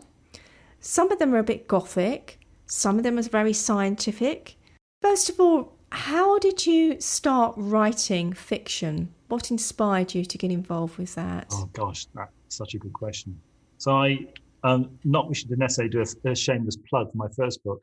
My first book, it's connected to the Silver Foundation. Let's use that as an excuse for talking about it. The Silver Foundation took its name from John Evelyn, who wrote what's widely regarded as the first ever book on forestry. So inspired by Charles II needing more timber to build ships to beat the Dutch and so on. We wanted better managed woodlands and more trees in Britain.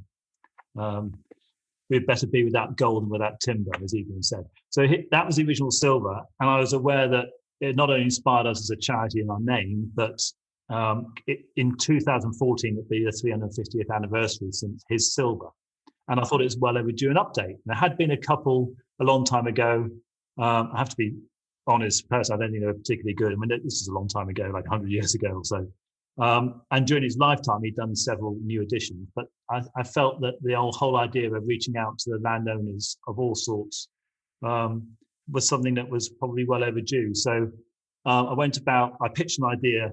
The amazing co-author Sarah Simblett, who's an artist who's worked on various books, including Botany for the Artist, and pitched this idea that we could celebrate Evelyn's work with a bit of gravitas, and also just have these beautiful illustrations that brought the whole of forestry and trees and silviculture alive for more lay public. I suppose for me, that's my first jump from being an academic writer with whatever I've got now, 90 or so papers published, to something more appealing to the general public. And I suppose I've been driven by a very clear awareness that you can write these academic papers that very few people read them, and then often they're really difficult for people to access. So I've been torn by that in terms of this is good information that needs to be read, but it's difficult for the lay person to access it. That's what the New Silver was about, was trying to bring forestry in its more technical way. It's quite a technical book in some ways, but made beautiful by Sarah's work. So bringing forestry to the mass public, that's what I wanted to do. So that for me was a leap away from academic writing to something, it was still a little bit serious, but it was nonetheless trying to be a bit more poetic. But the same sort of theory applied for me, is I wanted to find a way to communicate even more to the masses. And I'm not pretending for a minute I've written a bestseller in my fiction books, but it was an attempt to use fiction to reach out to that audience even more. So it's back to how we started this conversation about this affinity and connection with nature. So if I could use fiction in a way to really open people's ideas to maybe some of the science, but in a quirky way, that was what I was trying to do. So our next book after The New Silver was a book celebrating the work of a plant hunter, a Victorian plant hunter, a true story of a young 23-year-old who basically walked all the way across North America and spent 4 years collecting tree seed and sending it back to Edinburgh before disappearing off the face of the earth. So we have his sort of tree collection record, but he was supposed to keep a journal and never did. So it's a bit of a mystery. So what I did was combine his very accurate record of what he collected where, so we knew where he got to, with an imagined journal entry sort of per day. And that's called Green Gold. And that came out a couple of years ago. So that's my first sort of foray into fiction. And then this idea of short stories was a very wide array of genres, which I thought would be fun. It was so surprising because I've never read such a diverse style of short stories about essentially the same subject, one way or the other, which is trees. And I actually think it's brilliant. And it really, really carries you through. And it's very compelling as well, because it's often written in the first person. Tell me a bit about, how do you find the time to write? And what is your process for writing? My first thing is, if anyone ever says that to me, quite a few people do, I just say, well, just go for it. You just start. It's the starting that's the difficult bit. And there are things that can help, I think, as you're asking about where I write and when, and set yourself a discipline. You need a dedicated space, makes a big difference. Having said that, I wrote The New Silver when my children were quite young, and I was in cafes and outside ballet schools and, waiting in the car for a football match to end or whatever it might have been on my laptop. So it wasn't the best environment. Now they're grown up a bit, I've got myself a little cupboard under the stairs and I have some noise cancelling headphones and that's my world. But I tend to get up early before work. My mind is fresh, and often you sort of wake up with a ding moment in your head and think, oh yeah, that's the thing I've been missing, and just get up, make a cup of tea and get to it for a couple of hours, and that's all you need. It's strange, the thing I've really learned is about the practice. You get so much better with practice. It's like playing the piano, which I don't do enough. The more you practice, the better you get, and it's the same with writing. So going back to Tall Trees short stories, I've really loved the opening story where you see through the eyes of different creatures getting smaller and smaller within the tree. Could you just give us an overview of that one, please?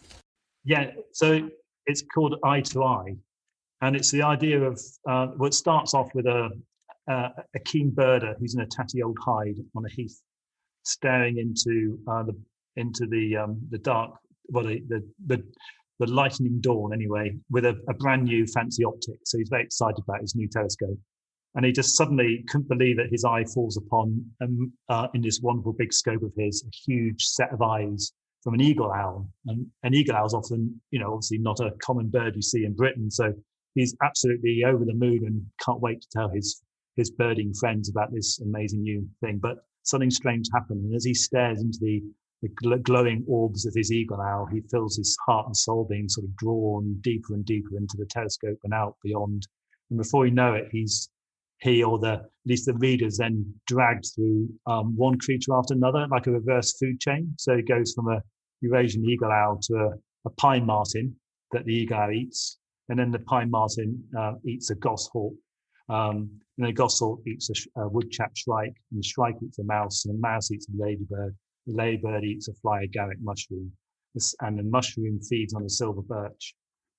And that's the idea. And it comes out, he sort of comes out this weird sort of, feels like it's gone down a sort of diminishing tunnel, like a sort of Alice in Wonderland sort of feeling. But it also, it is so powerful, but it just gets a simple message across as well, doesn't it? As well as being a very powerful story and said in an unusual way. I adored that. And a lot of the stories are quite scientific as well.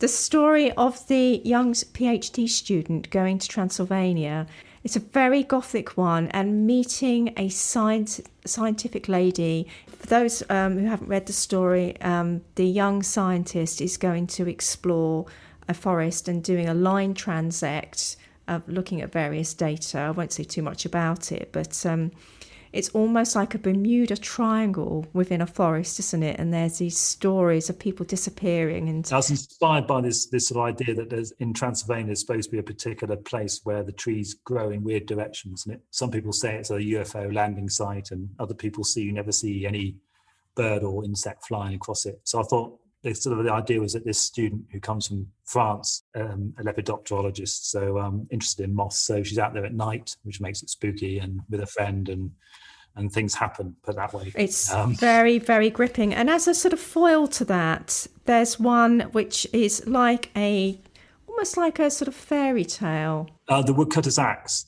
I love that one as well. It's almost like a bit of light relief as well. Well, I'm glad you picked that up. Yes, I wanted to write something that maybe would appeal to, you could read out to children. And there's a bit of music in it, because I've got a kind of musical background. I used to be a chorister and things, so I like a bit of music. So I wrote a bit of music for that and wrote a song. After hearty breakfast, Billy and Bess were soon on their way, but not before the farmer had thanked him more times than Billy could remember, and given him 2 loaves of bread, a whole round of cheese, and some lamb chops. Billy couldn't remember feeling so happy before, and he became aware that he was whistling a little ditty. Bess's ears were twitching, listening to him, her feet clopping in perfect timing to the jaunty tune. Once he realised that he'd composed a new tune, Billy decided he would call it the Woodcutter's Whistle. As they rode along together, the words for 4 verses formed easily in his mind. I am a humble woodsman, a woodcutter I am. I cut as much wood as my little arms would, a woodcutter I am. I am a master woodsman, a woodcutter I am. I could cut wood to make you something good, a woodcutter I am.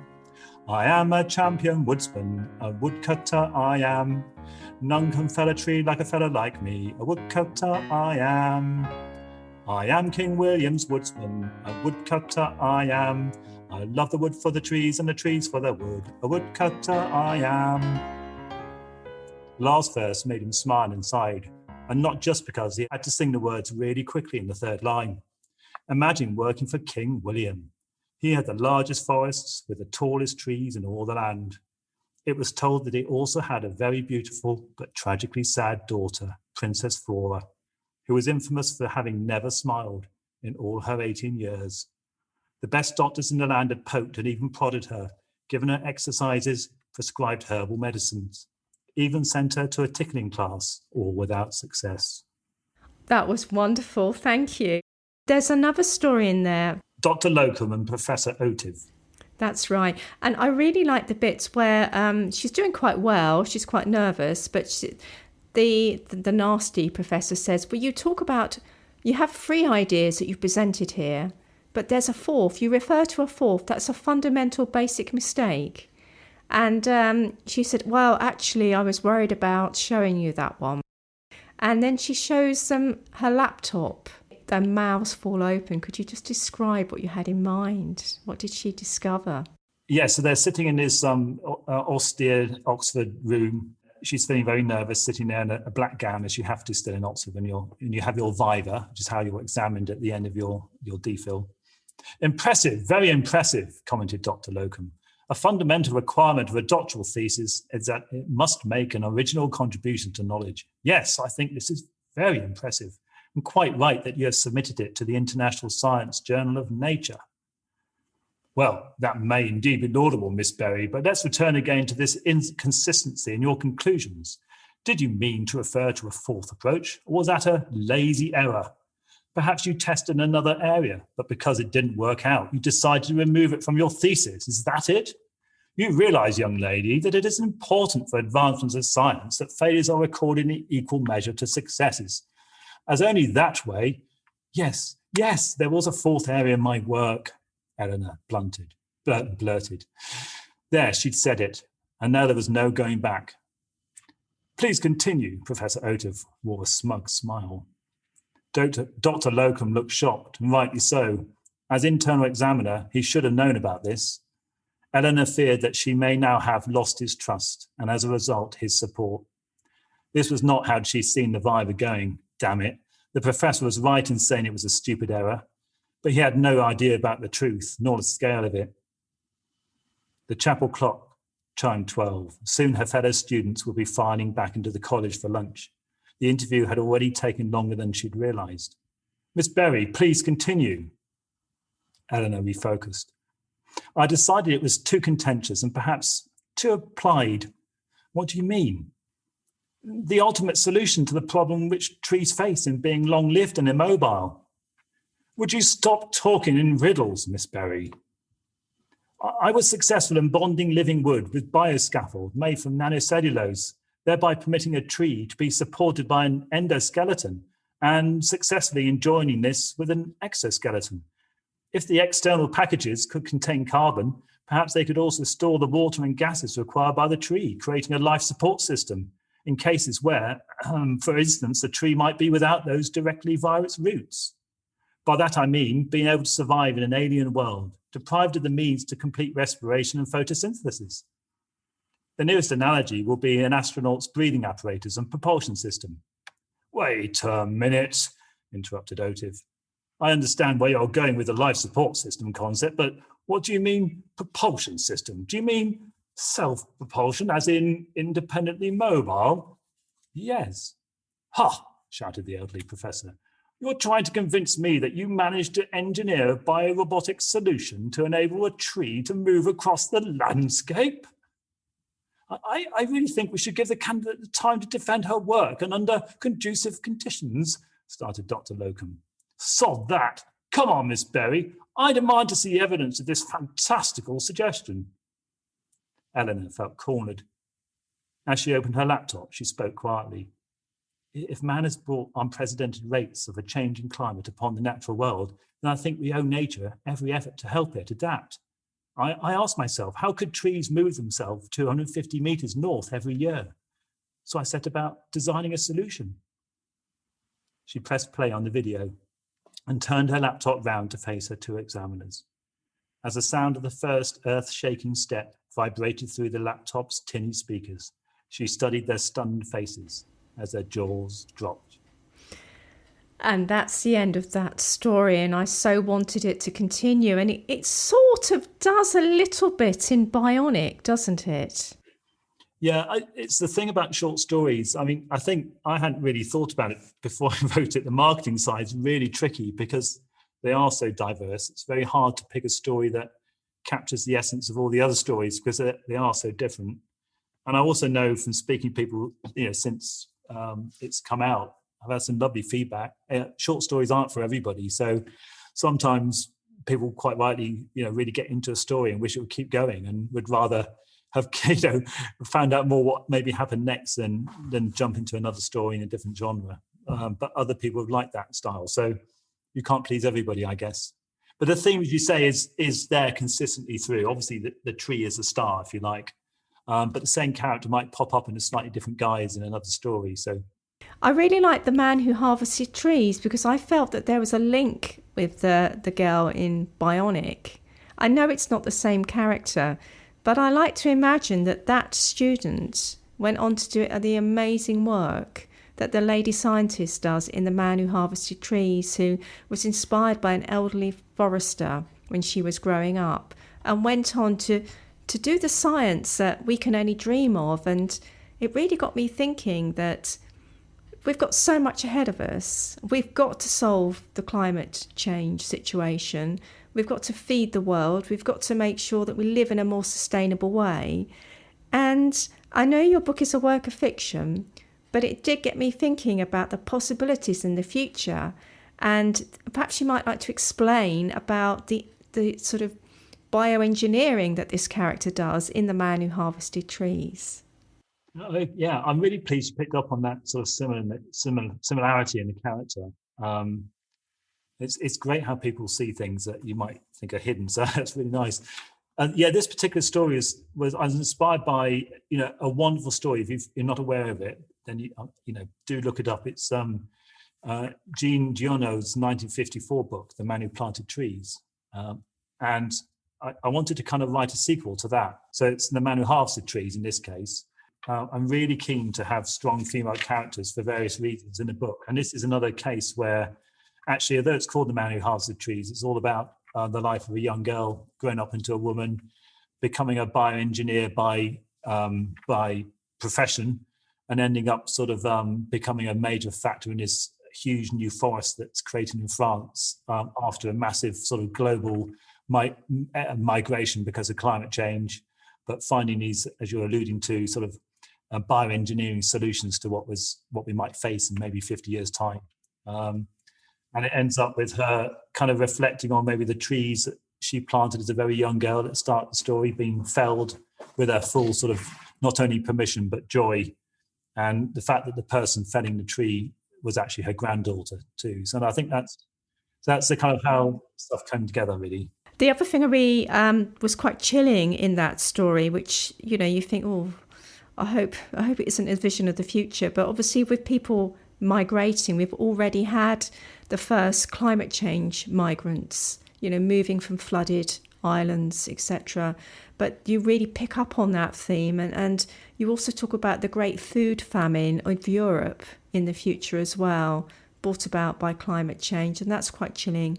But the other thing I really like about that story, because I'm a romantic, is that she has a good first marriage, and he dies in that first food famine, doesn't he, in the wars for food. Yes, he does. Yeah. And then she meets again a young man that she met in the forest as a teenager, and they go on and live very happily in the forest. That's just me being a romantic, but I'm really glad you've really that read you this, put haven't that. you? Oh yeah, I'm I have. No, I really have read it. Most wonderful privilege to meet people who've read your book. There's nothing more wonderful, actually, particularly people who've read it and understood the deeper stuff. So thank you for that. Well, Sharon. honestly, it was an absolute joy. Now, Gabriel, you're going to read from the story we've just been discussing, The Man Who Harvested Trees and Gifted Life. Yeah, this is the epilogue. So it's right at the end of the story, set in the future, and it features the main character, who's now an elderly lady. I'm 118 years old, young man. You must allow me a little time to catch my breath. No problem, Professor, replied the journalist. If it wasn't for my bioscaffold heart, I wouldn't be here at all, she chuckled. Call me a loner, please. Okay, loner. I'll set the scene first, then introduce you, he said, preening his shirt collar and jacket lapel. He looked again at the woman before him. Despite her considerable age, she possessed a remarkable spirit, and a fearsome life force shone from her eyes. She lived through a tumultuous century and would have some amazing stories to share. He was going to enjoy this interview. And please don't worry, this is a recorded interview rather than a live stream. Are we ready? He cleared his throat, more from habit than necessity. Good morning, and thanks for joining us. I'm Silas Rackham, reporting today from the Bouffier Memorial Centre in southeastern France.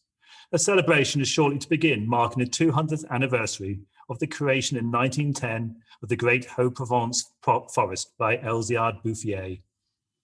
The humble shelter, his home when he planted its first trees, were converted in 2052 to the Visitors Centre behind me. It now attracts tens of thousands of pilgrims every year. I'm joined by a woman who has dedicated her long life to this forest.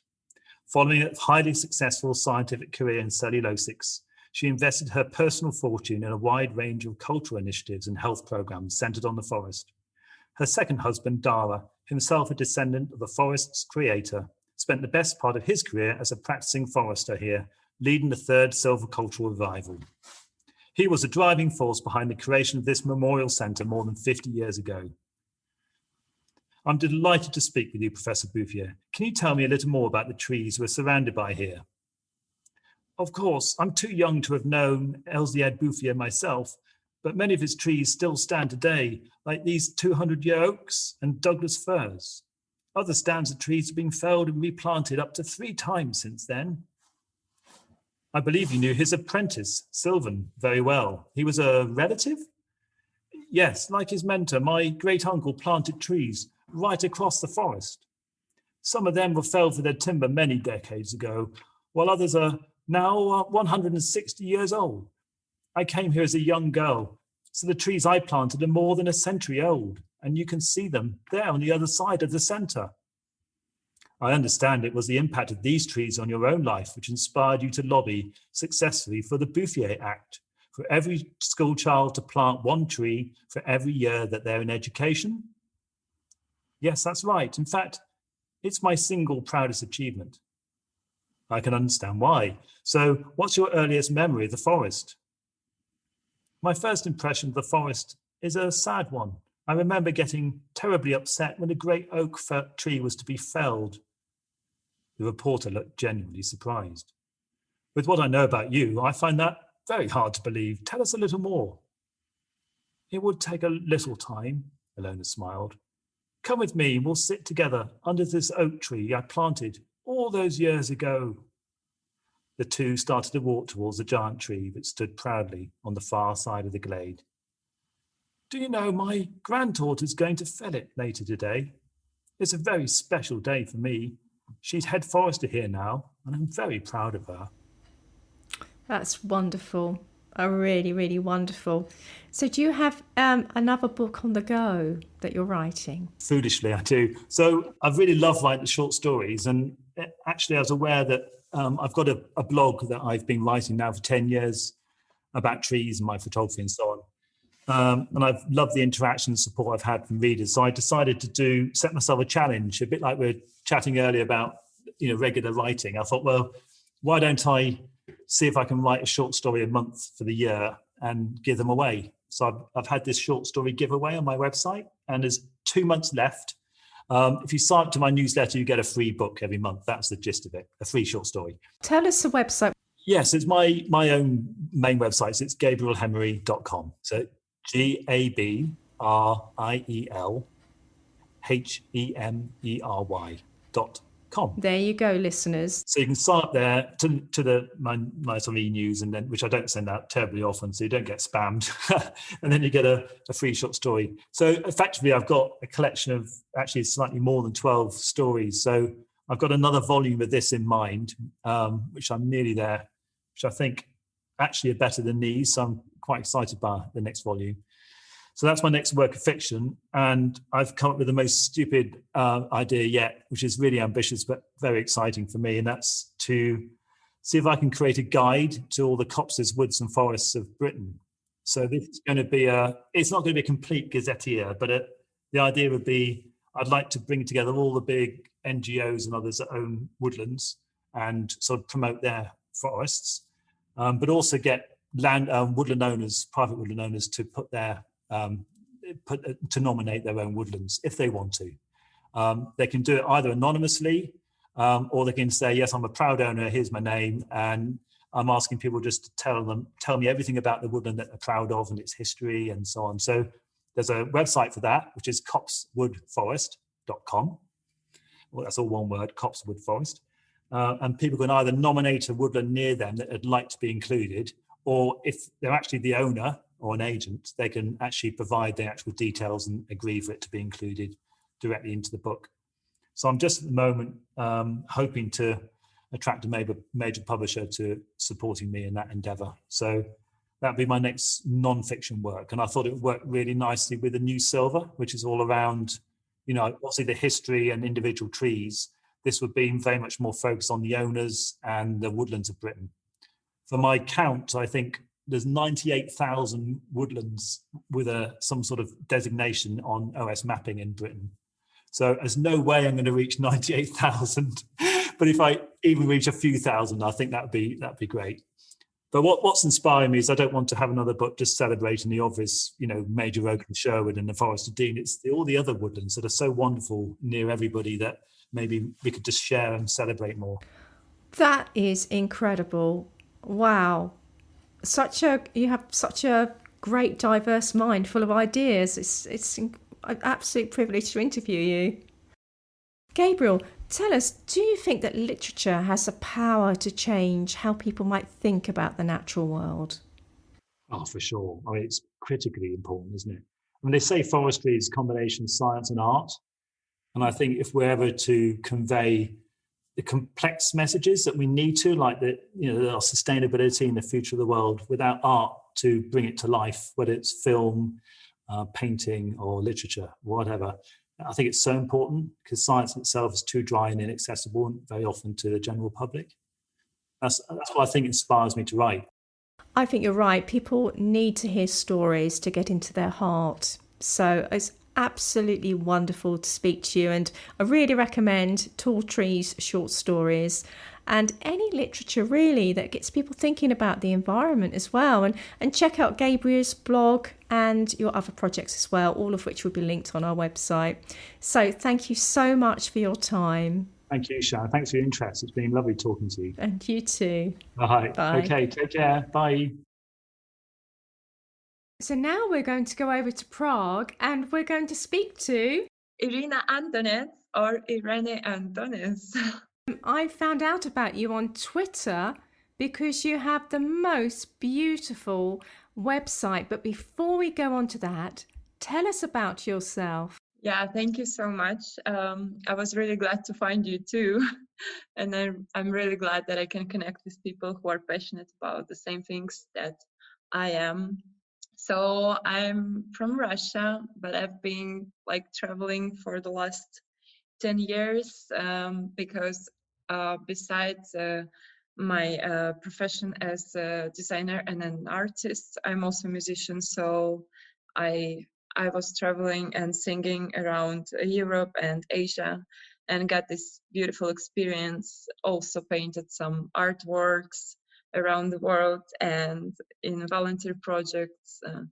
It was a cool time, but then I decided to continue with my master's in future design. And that's how I found Prague College. Prague College is a part of Teesside University, which is English university. And I have just recently graduated from Future Design Masters. And as part of that, you produce Humanum Lignum. Humanum Lignum, which is translated to make it simpler as a human tree. Yeah, that was my final year project. And yeah, I started this as a project for my master's, but then it became a very personal thing, which I feel like I need to spread the word about this project. And I think it will be very useful for educational platforms, museums, schools. And I hope to reach these people, schools, universities out. First of all, we're going to have a link to your website on our website, which is sharonhosegoodassociates.co.uk. You draw 3 parallels between trees and the human body. Exactly. So tell us about the connections you make on how a tree is biologically to how people are biologically.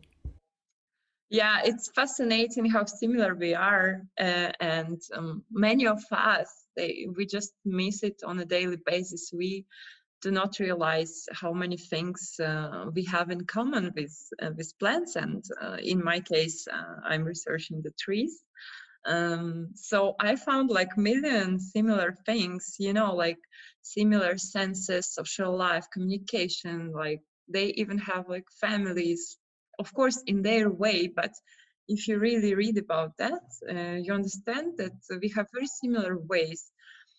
And I, after researching all this, and after reading also the book by Peter Bohleben. Oh, that's such a must great know book. this. Yes, The Secret Life of Trees. You make the connections between tree roots and the brain. I found three main similarities. So it's roots and brain, then skin and bark, and blood circulation and water transportation. I chose them because they are all based on micro-macro aspect approach, and that shows like my idea in a more profound way. Because, for example, let's take roots of the tree and brain of the human. I would start showing the neurons. So I would show the micro level how neurons of our brain are similar to the tips of the roots of the tree. Yes.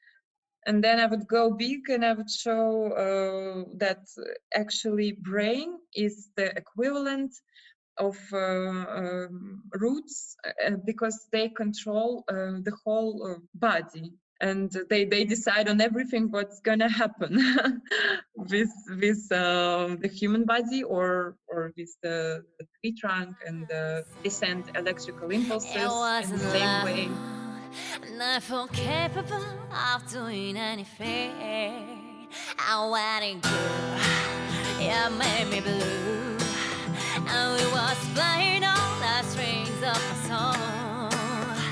Oh, we can make me happy in every single way. And it's killing me, but it goes away. Oh, when I lose it, I'm ready to lay down and die. So how do you put your music together? Do you play it all yourself? Do you compose it yourself? Yeah, I play acoustic, so I use just my guitar and my voice. And of course, for my work, I play a lot of covers, but I have my music. And what sort of style is the music that you put to what you're actually playing in front of? I would say it's pop rock, like mixed. My music is not exactly about trees. Life goes too fast sometimes that I can't find a place to be, and I'm listening to my own lies, though I can call it a fantasy. You it does help me to reach people. These are my ideas because as an artist I draw a lot of stuff from nature, like mushrooms and microorganisms.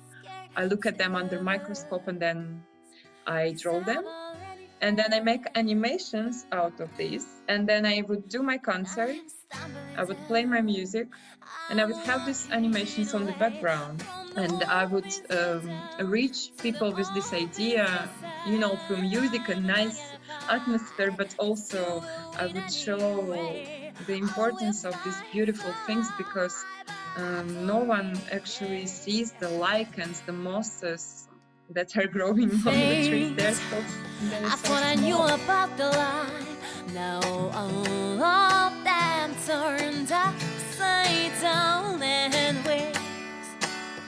I thought I had behind my back is something I will never find. Do you think that young children will be quite imaginative about the fact that they are similar to trees in a very, very simple way, in the way that trees are put together, in the way that their body is put together? So if you said to them, you're made up like this and the tree is made up like this, I would have thought a child would have gone, whoa, that's brilliant. Yeah, exactly. So it must be easier to teach at that level. I actually think it's a good idea to have kind of this program for schools, because we need to educate people first. Like, we are angry about what's happening with the world, but most of it comes, of course, because we don't have the right education and we really don't know anything.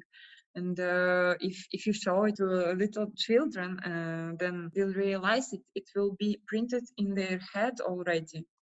And it has to be made in very simple way. And it was one of my goals, not to make it long, not to make it boring. One of the ideas in this project is that if we show that we are so similar, and a child or any person watch it, then you basically understand that nowadays you're killing yourself. So we're not talking about something separate. If I am like a tree, then I am killing myself. We're connected with nature, and what we do to nature affects us, and you show that in the most beautiful, simplistic way. So thank you very much, Irina. Thank you for reaching out.